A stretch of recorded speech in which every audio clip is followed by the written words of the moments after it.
In fact ఈ cinema తీసినప్పుడు ఆయన సాక్షి చెప్పాడు, ఒక యాక్టర్గా వచ్చాడు, మంచి డబ్బులు ఇస్తానంటే మంచి యాక్టర్గా వచ్చాడు. ఎందుకంటే ఆయన ఫేస్ ఇది కొంచెం డైరెక్టర్ నచ్చింది. యాక్టింగ్ వచ్చిన ఆయన సినిమా తీసి ముగించేటప్పటికి క్రైస్తవుడిగా మారిపోయాడు. యేసు ప్రభు ఇంతగా నా కొరకు మరణించాడా, ఇంతగా నన్ను ప్రేమిస్తున్నాడా. ఆ కొరడా దెబ్బలు కొడతా ఉంటే చూడలేమండి, రక్తం చిందించబడతా ఉంటే చూడలేమండి.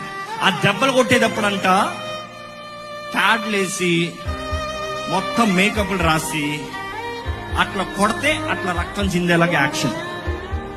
కానీ ఆయన చేయించింది రియలిస్టిక్ కి ఆ కొరడా షేప్ లో చేయించారు కాబట్టి కొంచెం గట్టిగా ఉంది. ఒక్క దెబ్బ ఏమైందంటే కొడతా కొడతా కొడతా ఒక దెబ్బ వేసి కొట్టేటప్పటికి ఆ ప్యాడ్ జరిగిపోయి ఈపు మీద పడిందంట.